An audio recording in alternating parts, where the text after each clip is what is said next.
At his mother's funeral, Billionaire finds ex-wife and twins no one knew about. They say funerals bring closure and unity in times of grief. But for Michael Harrington, his mother's funeral unlocked the door to a life-altering secret. Beneath the drizzle of a grey sky, amid a sea of black umbrellas, he caught a glimpse of someone he hadn't seen in years, his ex-wife Rebecca. Michael's heart lurched the moment he spotted two small figures clinging to her skirt. Twins.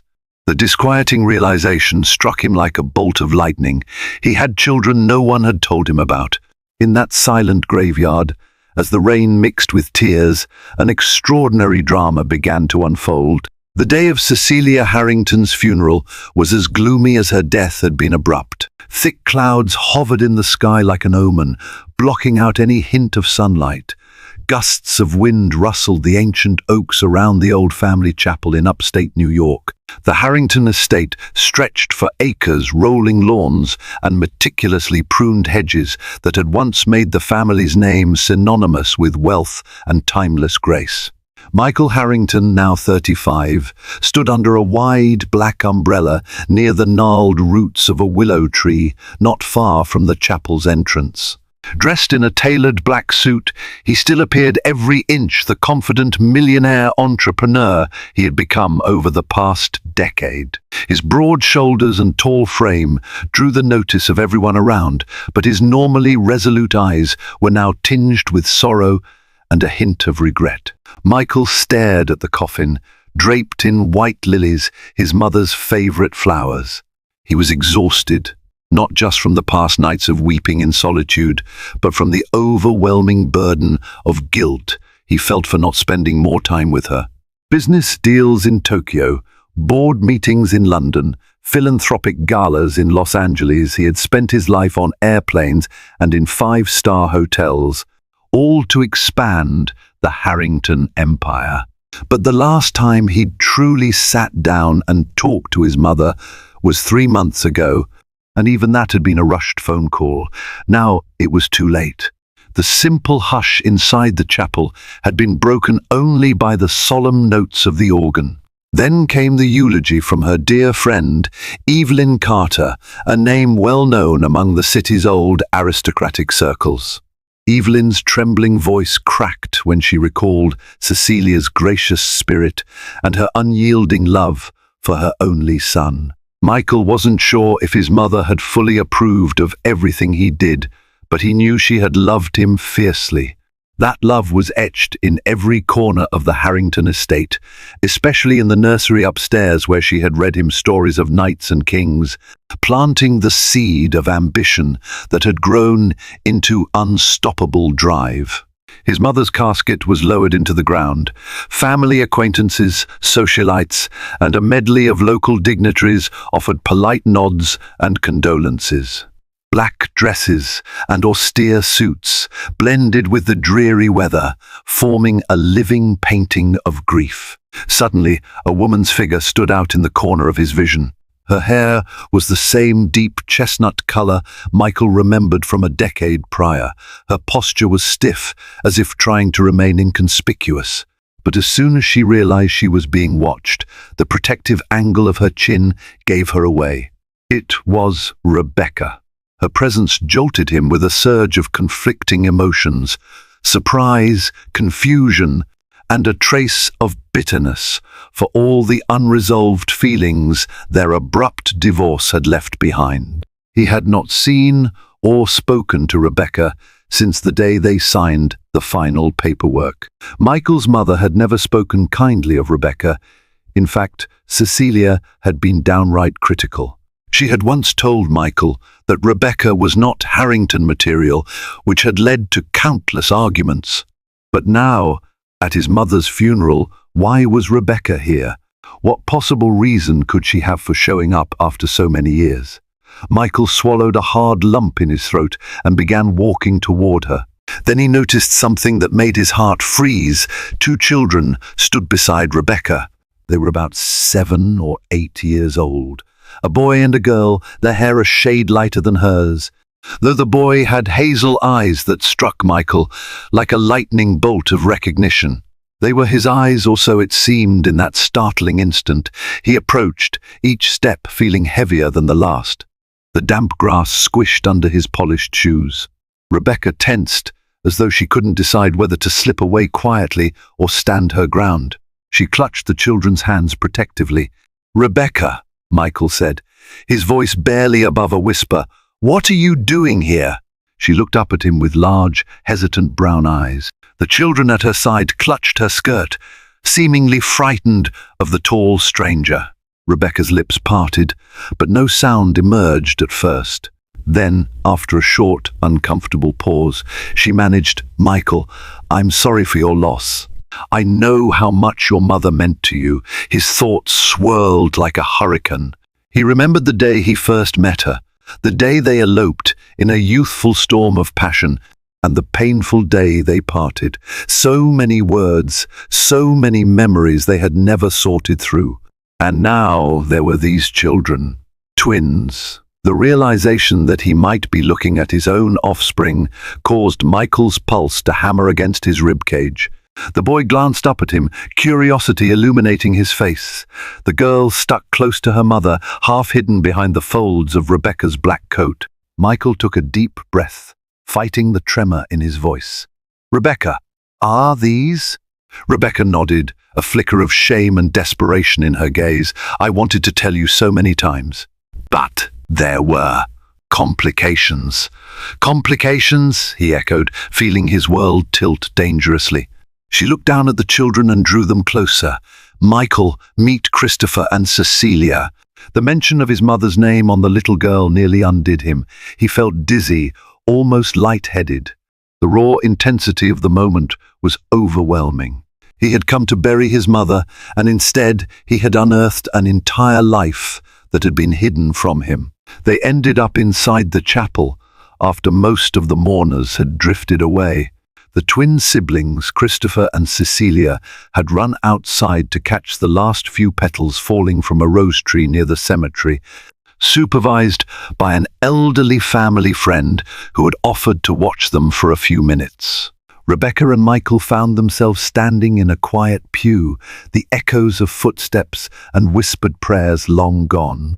A hush settled in the chapel, the dim light filtering through the stained glass windows, casting shards of colored patterns along the polished floors.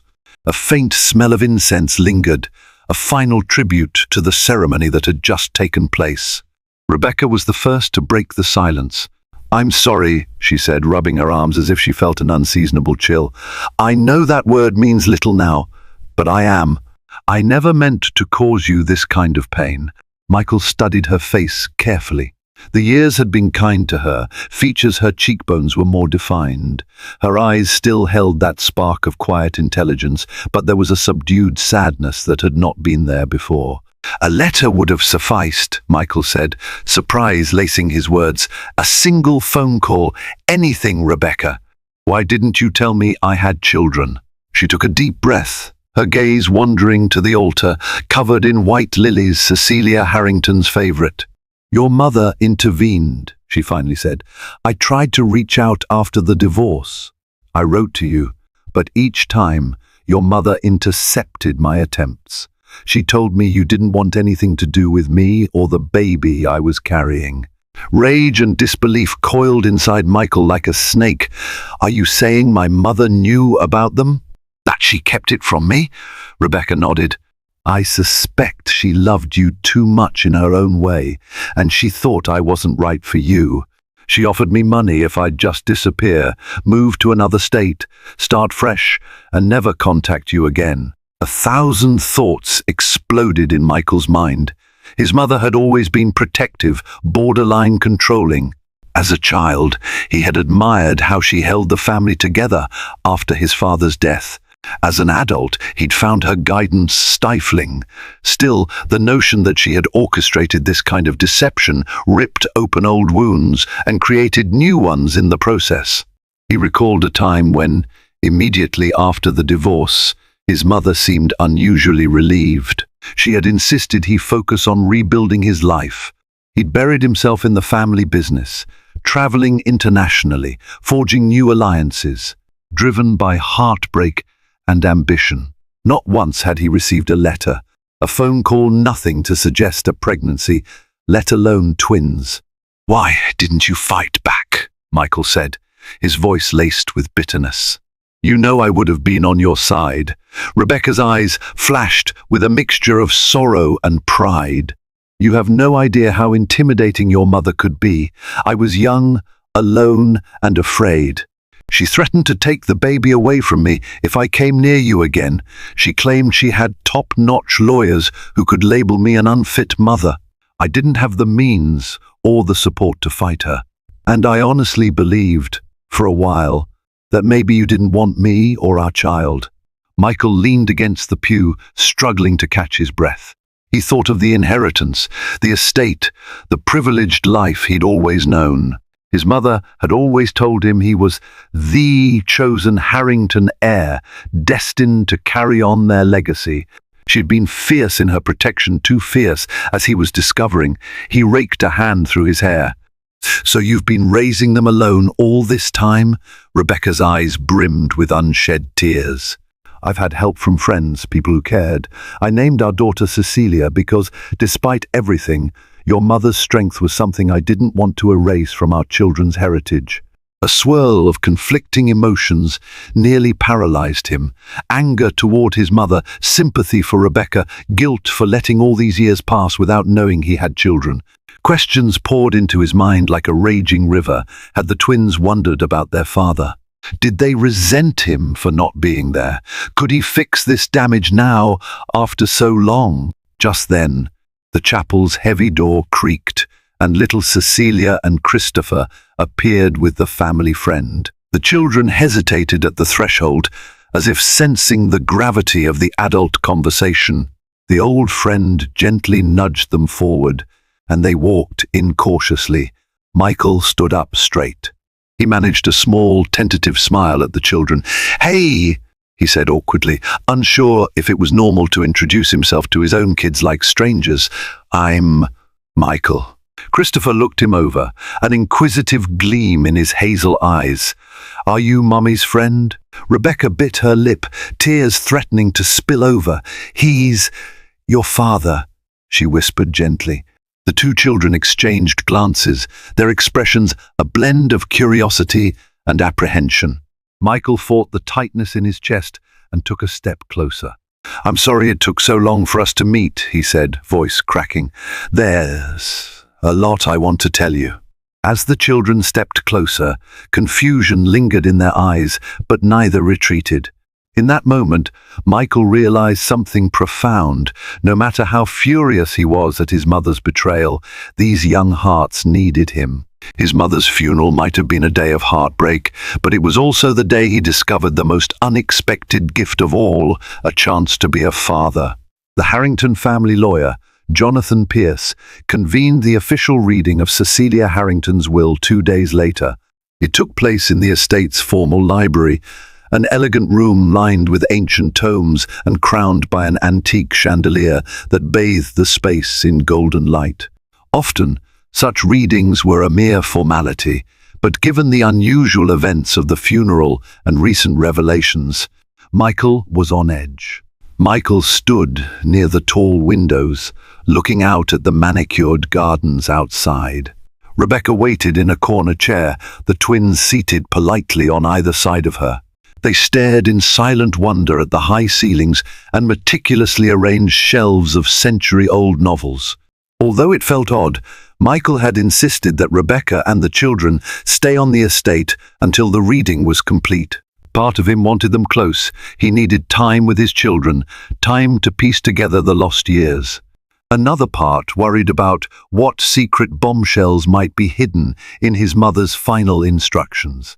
Jonathan cleared his throat and took a seat behind a large mahogany desk.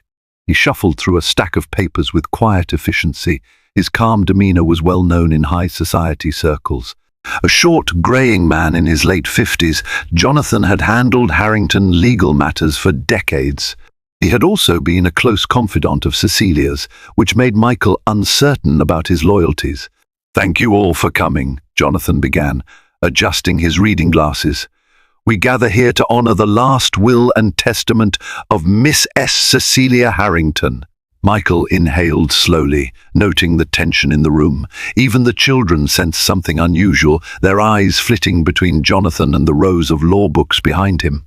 Jonathan read through the standard legal jargon, the dissolution of certain trusts, the philanthropic bequests to the local hospital and art museum, and the provision for staff bonuses. None of that surprised Michael. His mother was known for her charitable heart and meticulous planning. Finally, Jonathan arrived at the crux, the instructions regarding the Harrington estate and the family business shares.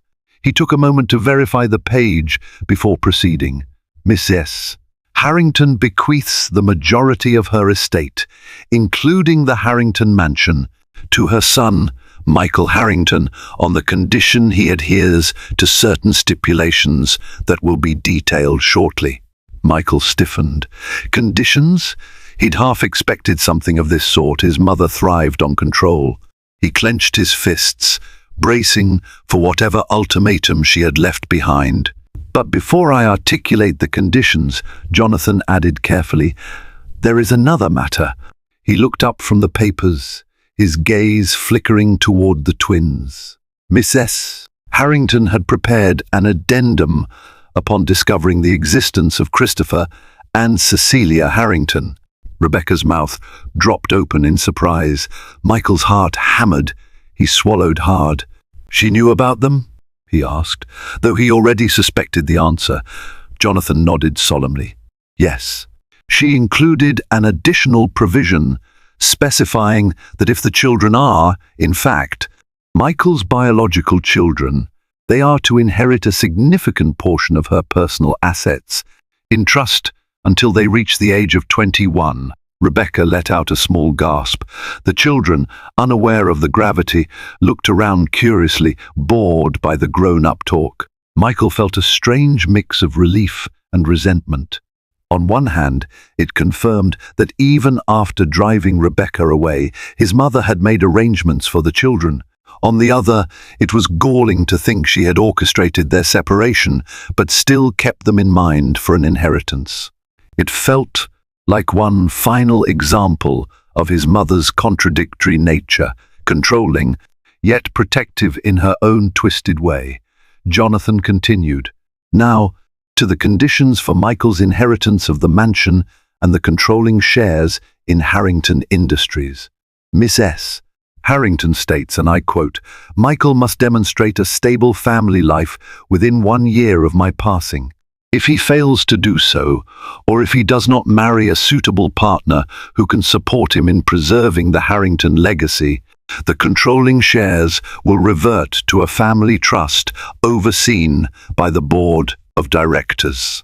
The mansion will become property of the Harrington Foundation and be used for charitable events." Michael's jaw dropped. He could see Rebecca's face go pale. The lawyer's words seemed to echo in the stately library. "A year, a stable family life, must marry a suitable partner." His mother was still dictating his choices from beyond the grave. "It's preposterous," Michael muttered, raking a hand through his hair. "I'm a grown man. I've run Harrington Industries for a decade.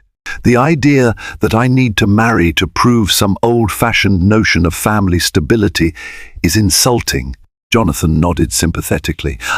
"I understand, Michael. However, the will is quite explicit. If you want to retain full control, you must fulfill those conditions." A heavy silence followed.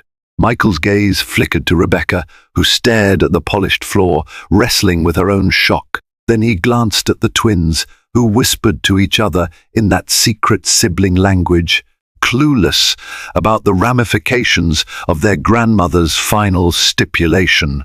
His mother had always believed in maintaining a respectable facade, family dinners, philanthropic events, carefully curated appearances. Perhaps she had hoped this condition would nudge him toward reconciliation with a partner she deemed worthy. The question was, had she secretly intended it to be Rebecca? Or was this just another attempt to shape his destiny? Feeling cornered, Michael exhaled a tight breath. I'll need time to think. For now, the children and Rebecca can stay here if they wish. We have to figure out a plan.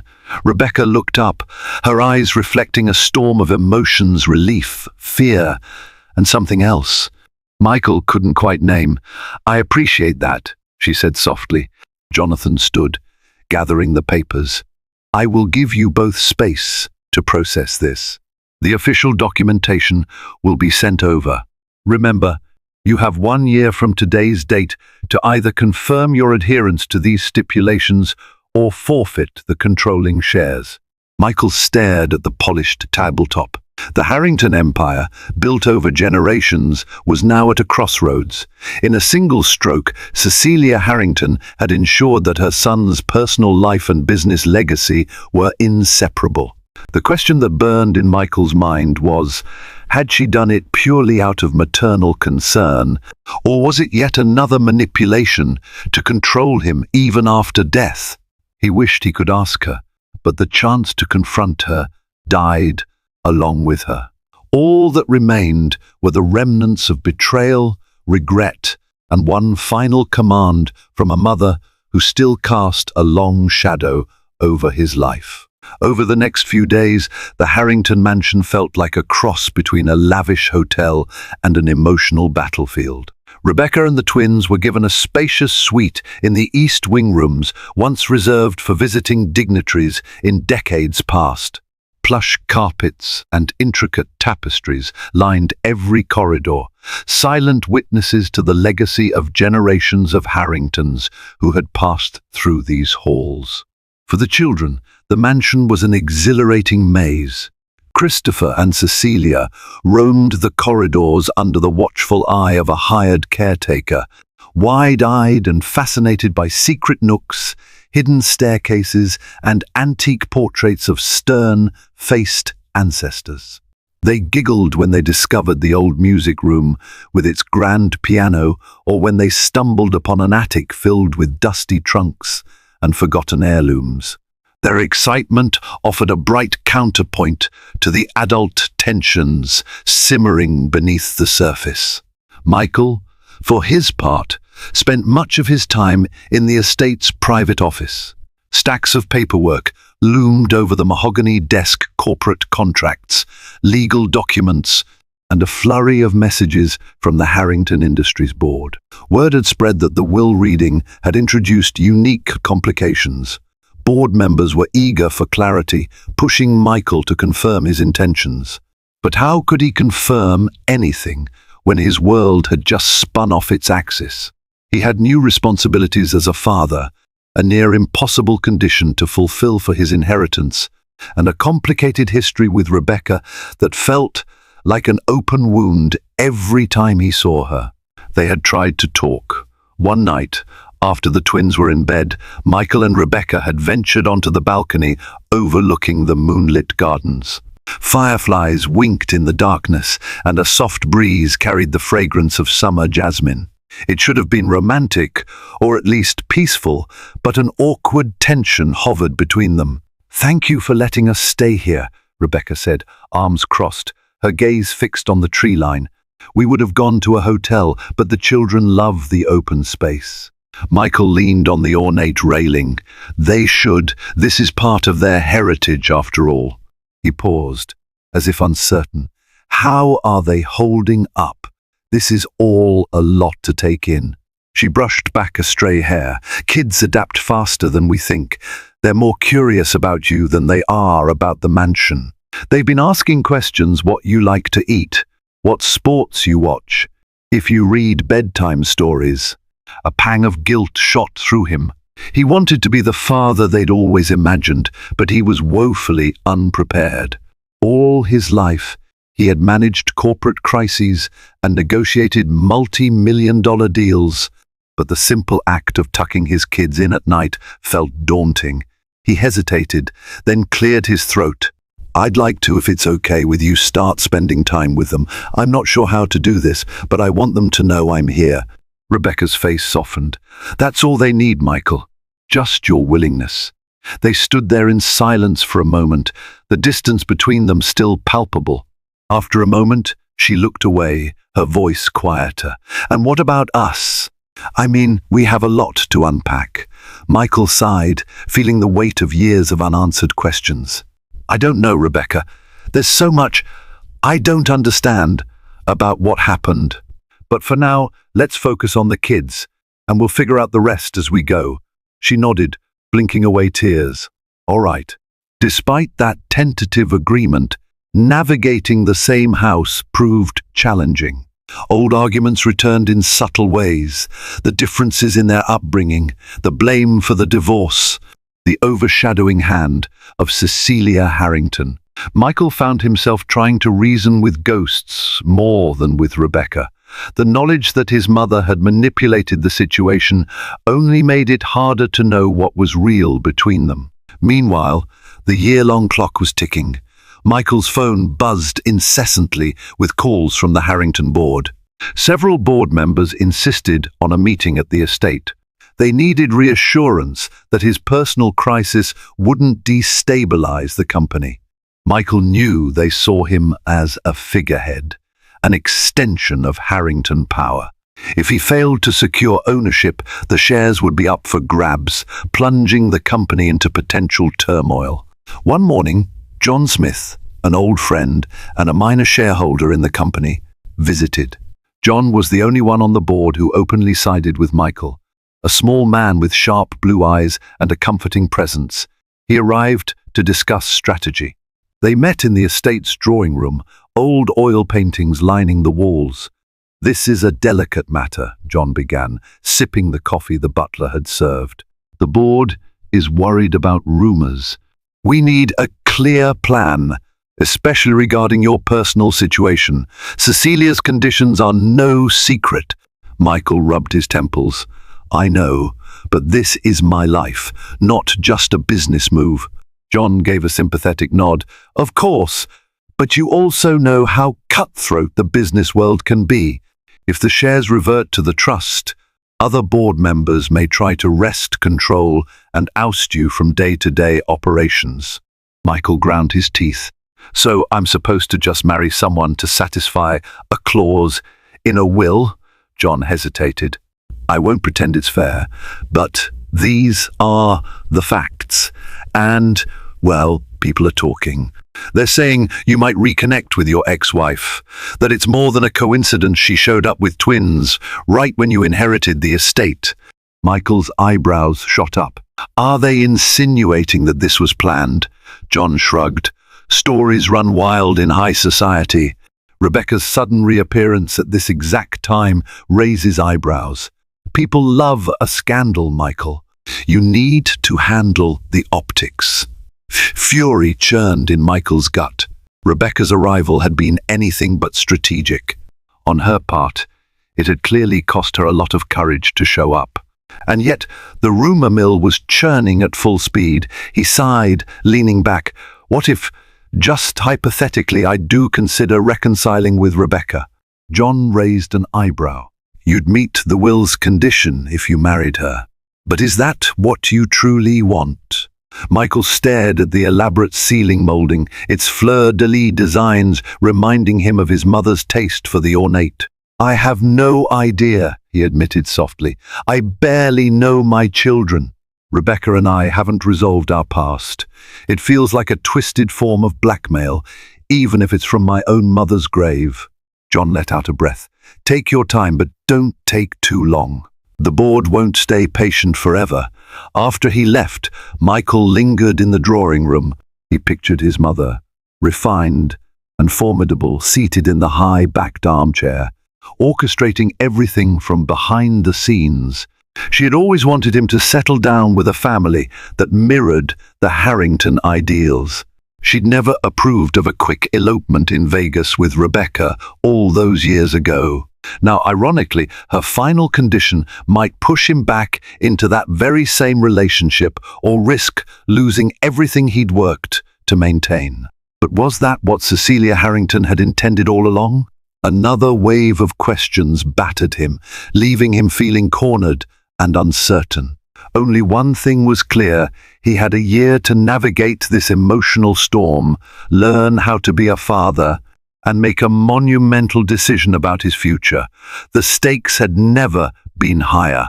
In the days that followed, Michael found himself compelled to delve deeper into his late mother's private affairs. If she had orchestrated such elaborate manipulations in life, and even from beyond the grave, what else might she have hidden? Late one afternoon, while the twins were napping in their suite and Rebecca was occupied with calls to her part-time job, back in her hometown, Michael ventured into the mansion's attic. The caretaker had mentioned a set of old trunks and chests belonging to his mother's side of the family. Something inside him insisted that he might find clues about Cecilia's motivations there. The attic was a dimly lit labyrinth of antique furniture, dusty portraits, and broken chandeliers wrapped in sheets. Cobwebs hung like ghostly veils from the rafters. Michael coughed, waving away the particles that danced in the shafts of light from a single round window. A wave of nostalgia hit him. He remembered sneaking up here as a child, rummaging through old crates in search of hidden treasures. Eventually, he found a large wooden trunk emblazoned with the Harrington family crest. The lock was rusted but still functional. After some effort with a crowbar, the trunk yielded. Inside were letters, journals, and legal documents that looked decades old. He gently lifted out a stack of letters tied with a ribbon. Their edges were yellowed with age, the ink faded.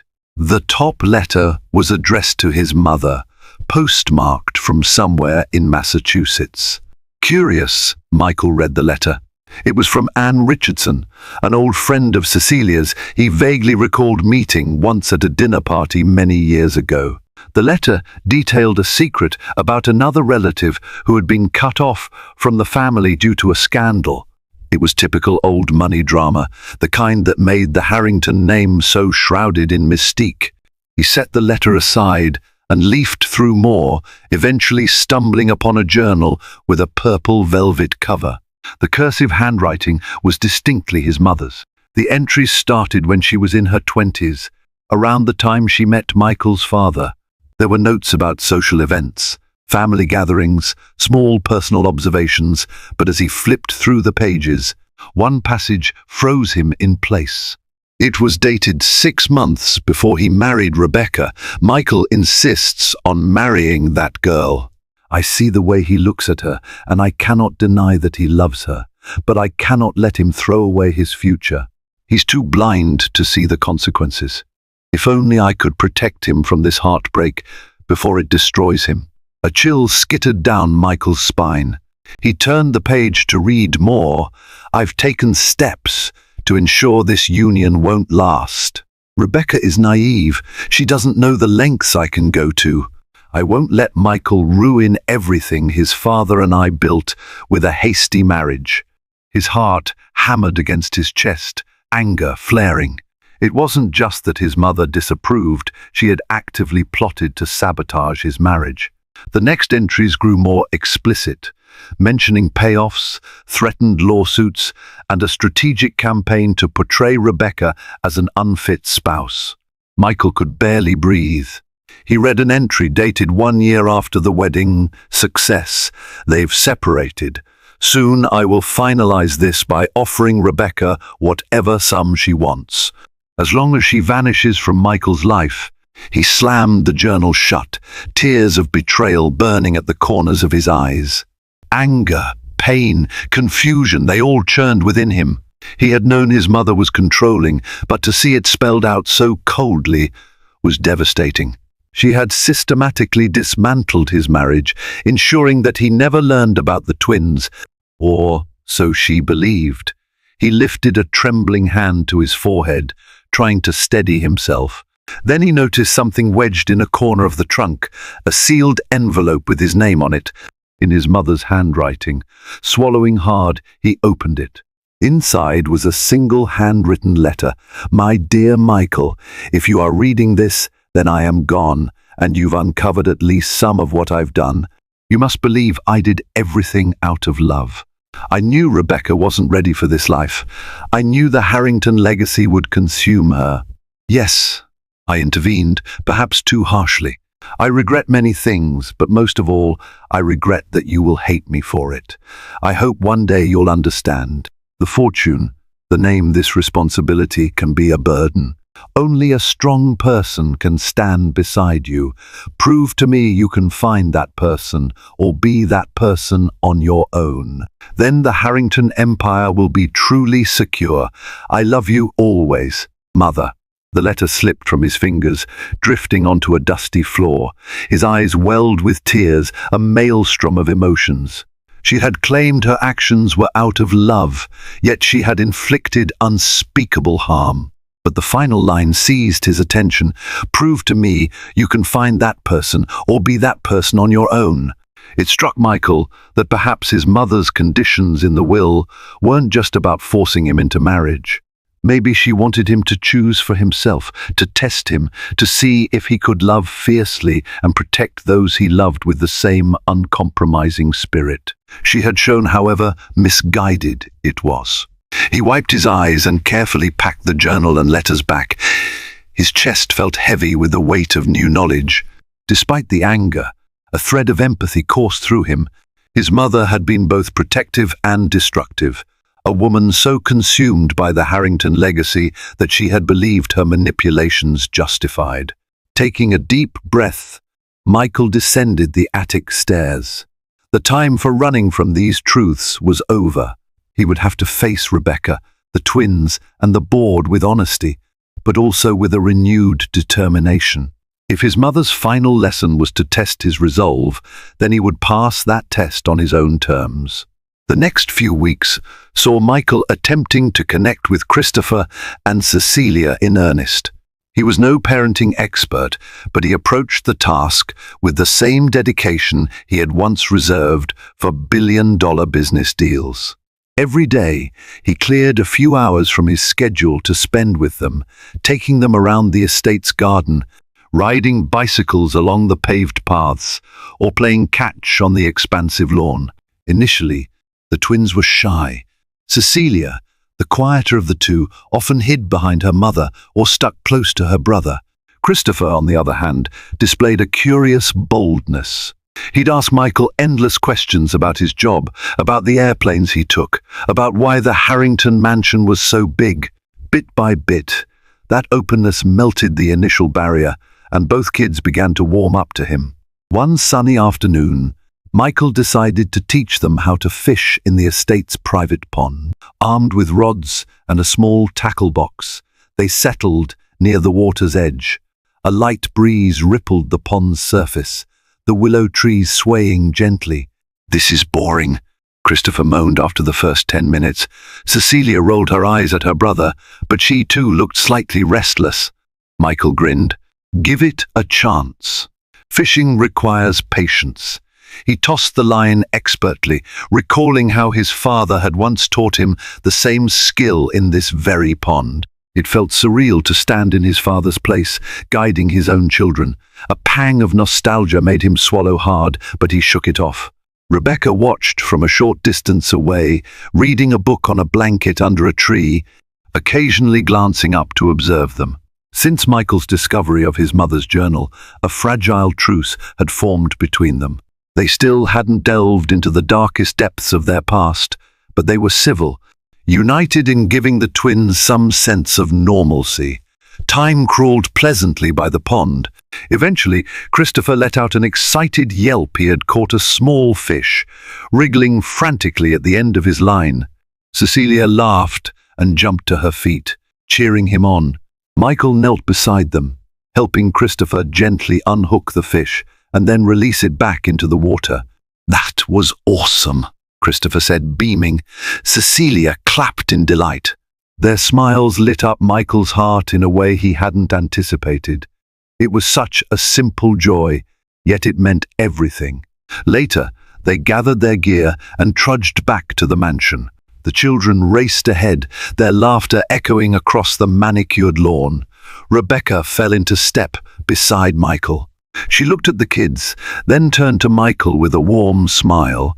"You're a natural. she said quietly. "They adore you," he shrugged, a self-deprecating grin tugging at his lips. "I'm trying to make up for lost time. There's so much I missed." Rebecca's smile faded slightly. "I wish things had been different. I never wanted to keep them from you." "I hope you believe that." Michael nodded, remembering the journal entries. He could sense the pain in her voice, as real as his own. "I believe you," he said, softly, and they left it at that.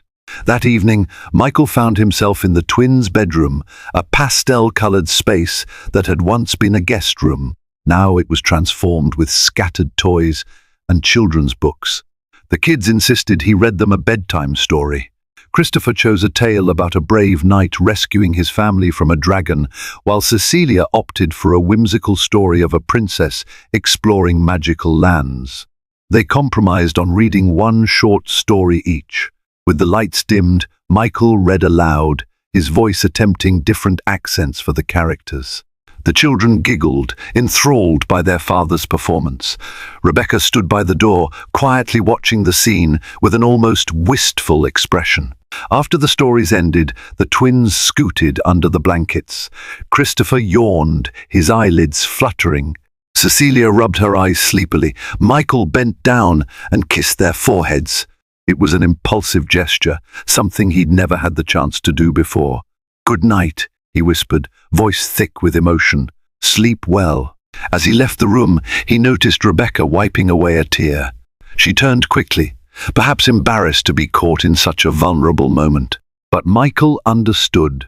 He felt a similar tightness in his chest, an odd mixture of joy at being part of their bedtime routine and deep regret for missing the first 8 years of their lives. He retreated to his study, where a neat pile of business documents awaited. He tried focusing on them, but his thoughts lingered on the children, on the father he was becoming, and on the father he could have been all these years. If only things had turned out differently, if only his mother hadn't interfered. But regrets wouldn't change the present. Now, at least, he had a chance to move forward. Yet, that chance came with the overshadowing condition that he must marry within a year to keep control of the Harrington empire. The more time he spent with the twins, the more he felt that this was not just about fulfilling an obligation, it was about doing right by them. Whether he ended up with Rebecca or not, he wanted to provide them with stability, to stand against the societal vultures waiting to tear the Harrington name to shreds. The quiet hum of the desk lamp was the only sound in the study as he pondered his next move. His mother's manipulations had, in a perverse way, delivered him a second chance, one to be a real father, and perhaps a real husband. But was he ready to give his heart to Rebecca again, after so much betrayal and misunderstanding? The weight of the decision pressed on him. Yet when he pictured the twins' beaming faces, he realized that fatherhood was changing his perspective on everything. It wasn't just about him anymore. It was about building a life that included these two precious children who looked to him for guidance, security, and love. He closed the folder of documents, turned off the desk lamp, and made his way to his bedroom. Tomorrow was another day, another chance to heal broken bonds, and another step toward defining the future of the Harrington legacy, whatever that might be. While life in the Harrington mansion continued its uneasy evolution, storm clouds were gathering on the corporate horizon. The Harrington Industries Board, increasingly anxious about the future of the company, demanded a formal meeting to assess Michael's ability to fulfill his late mother's will.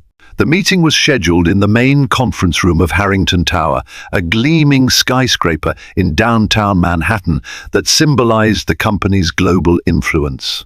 Michael arrived in a sharp navy suit, accompanied by John Smith. His mind, usually a steel trap of strategy, was cluttered with personal worries. He hadn't told Rebecca about the meeting, not wanting to drag her into a potential spectacle.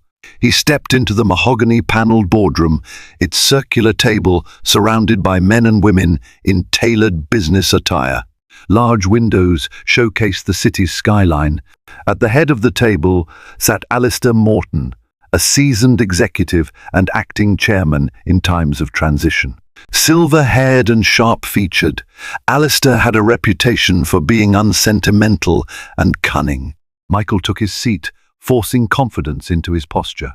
The chatter died down, and Alistair cleared his throat. "Michael, thank you for joining us. We've convened to discuss the board's concerns about the future leadership of Harrington Industries. Given the unusual stipulations in your late mother's will," Michael met Alistair's gaze. "I understand your concerns.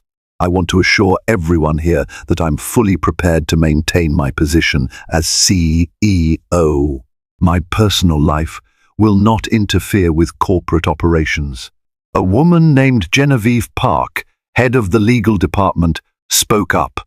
"The board respects your dedication, Michael, but we need clarity. Miss S., Harrington's will states you must prove a stable family life within a year, potentially involving marriage. Are you planning to meet that condition? If not, the controlling shares revert to the Harrington Trust, and we will have to redistribute power." Murmurs spread among the board members. Michael took a breath. "I'm exploring options. That's all I can say for now. The specifics of my personal life aren't for public debate." Alistair leaned forward. "Nevertheless, the company's future is in question. Investors are jittery. We need to ensure stability. If you fail to meet the will's condition, we risk a hostile takeover from outside investors who might buy into the trust or align with certain board members to gain control." Michael's jaw tightened. "I'm aware of the stakes. My mother's will was unexpected for me as well, but rest assured I will address it before the year is up." Alistair's lips curved into a thin smile. "We certainly hope so. If you find yourself unable to comply, you might consider stepping down voluntarily to avoid a public battle. The Harrington brand wouldn't survive a nasty legal fight." A spike of anger shot through Michael. He recognized the veiled threat. "I appreciate your concerns, Mr. Morton, but I have every intention of retaining my rightful position as CEO." The tension in the room was thick. John Smith cleared his throat to diffuse the atmosphere. "Perhaps we could table this discussion for a few months. Give Michael time to settle matters and present a clear path forward." Alistair eyed John, then nodded. "We'll reconvene in 3 months. Michael, we expect an update on your personal situation by then. It's in everyone's best interest to avoid chaos." The meeting ended with terse handshakes and forced smiles.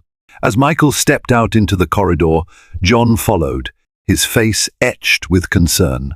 "They're circling like sharks," John said quietly. "Alistair, especially, he'd love to see you fail." Michael exhaled. "I know. He's been eyeing the CEO position for years, hoping my mother would hand it to him." John patted Michael's shoulder reassuringly. "Don't let them rattle you. You've got this." But Michael wasn't so sure. He returned to the mansion that evening to find Rebecca waiting in the foyer. She was dressed in casual jeans and a simple blouse, but her posture was rigid, and her expression told him she knew something was amiss. "How was your meeting?" she asked. Michael gave a tight shrug. "Strained. The board wants a firm answer on whether I'm going to fulfill my mother's requirement. They're worried about the company's stability." Rebecca's gaze dropped. "I see." She hesitated, then continued. "We can't avoid talking about it forever." They moved to the drawing room, where Rebecca sat on a velvet sofa, her hands clasped in her lap. Michael remained standing, pacing near the fireplace. "She gave me a year," he said, raking a hand through his hair. "But the board wants an answer sooner. They're pressing me to marry. Some probably think I'll just propose to you and tie everything in a neat bow." Rebecca's eyes flickered with a mix of emotions, hope, anxiety, maybe even fear. "And what do you want?" Michael stopped pacing and looked at her. "I want to be a father to my children. I'm learning how." and I want to protect the legacy my father and grandfather built. But do I want to do it by forcing a marriage under a legal stipulation? That feels wrong. And yet, if I don't, I could lose control of the company. That would affect everyone, thousands of employees, charitable ventures, the twins' future. Rebecca frowned. I understand the weight on your shoulders, but marriage it's not a business transaction, Michael. It never should be. A bitter laugh escaped him. My mother practically turned it into one. Maybe the real question is whether you and I can ever rebuild what we lost. If we can, then maybe it's not just about the will, it could be about giving our kids a real family. But if we're forcing it for the sake of appearances, I won't do it. I can't. Rebecca nodded slowly. I don't want a hollow arrangement either. We had something once, love, passion, but so much has happened. We're different people now. We need time to figure out if we even work together in that way. Michael sank into an armchair, rubbing his temples. Time is exactly what they won't give me. Silence hung in the air like a thick fog. Neither had a solution, and so they lingered in that uncomfortable space, each lost in thoughts of the shared past and uncertain future. Every passing moment drew them closer to a reckoning, one that would determine not just their relationship, but the fate of an entire empire. As summer gave way to fall, the Harrington estate underwent a gentle transformation. Ivy on the mansion. Walls turned shades of russet and gold, and the sprawling gardens took on a mellow, wistful beauty. Inside, life had settled into a delicate rhythm. Michael continued bonding with the twins, learning the subtleties of their personalities. Christopher loved stories of space exploration, while Cecilia was an aspiring artist, forever scribbling or painting. Their laughter filled hallways once shrouded in loneliness. Rebecca found her own place in the daily life of the mansion. She helped oversee the kitchen staff, ensuring the twins got nutritious meals instead of the lavish, impractical dishes the chef preferred to make for wealthy guests. She also assisted with philanthropic projects Cecilia Harrington had initiated but left unfinished: a scholarship fund, a local children's hospital donation drive. As she worked alongside Michael, the tension between them began to ease, replaced by an appreciation for each other's efforts. One crisp afternoon, Michael and Rebecca took the twins to a nearby orchard for apple picking. It was a simple outing, far from the opulent events that usually occupied his calendar.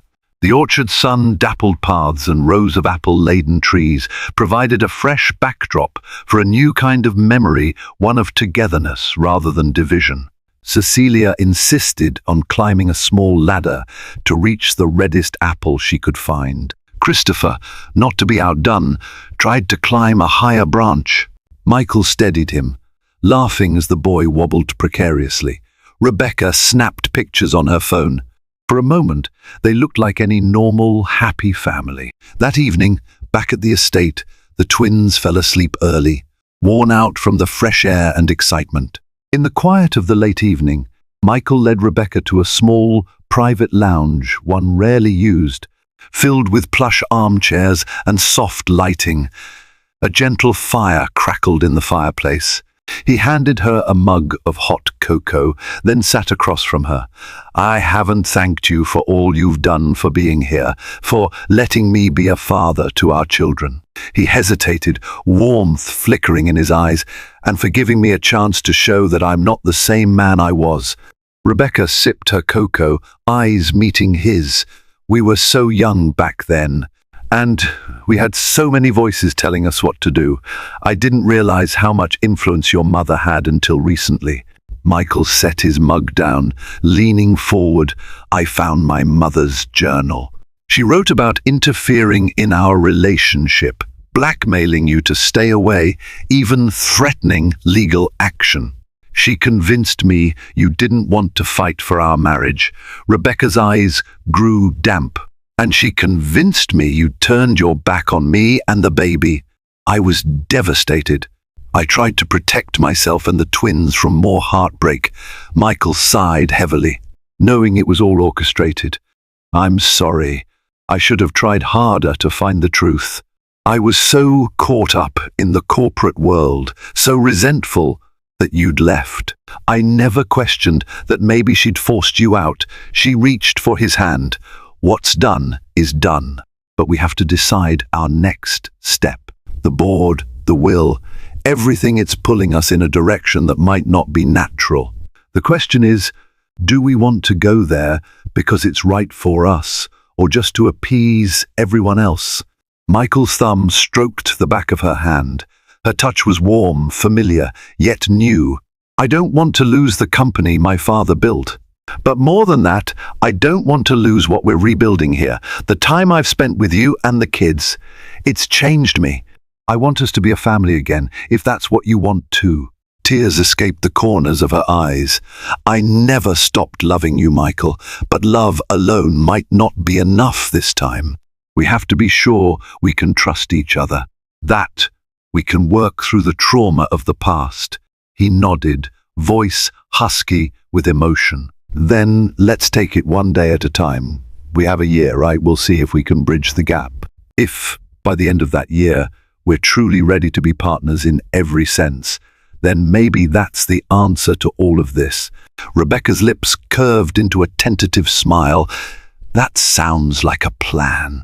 They spent the rest of the evening talking about the children's future, about the possibility of expanding the scholarship fund, even about small details like what wallpaper to choose for the kids' rooms. Laughter, tears, and genuine understanding flowed between them. In that moment, neither was sure if they would end up walking down the aisle again. But a flicker of hope burned brighter than ever before. Their love story had been broken once, but perhaps it wasn't beyond repair. And maybe, just maybe, the best way to honor Cecilia Harrington's legacy was to build a family bound by honesty and genuine affection, free of the shadows that had once torn them apart. Thank you for following this tumultuous journey of love, secrets, and second chances. If Michael's mother taught us anything, it's that the measure of true legacy isn't in wealth alone, but in the depth of our bonds and the courage to face our darkest truths. From a funeral that unveiled hidden children to a will that intertwined business and personal life, every twist led Michael and Rebecca closer to understanding that real power comes from honest love and unity. If you enjoyed this story and want to see more gripping drama unfold, be sure to like, share, and subscribe to the channel. Your support helps us continue creating content that delves into family ties, emotional challenges, and redemptive arcs. Don't miss out on the next compelling narrative. Join our community today, and together, let's explore more tales that remind us of the extraordinary resilience within every human heart.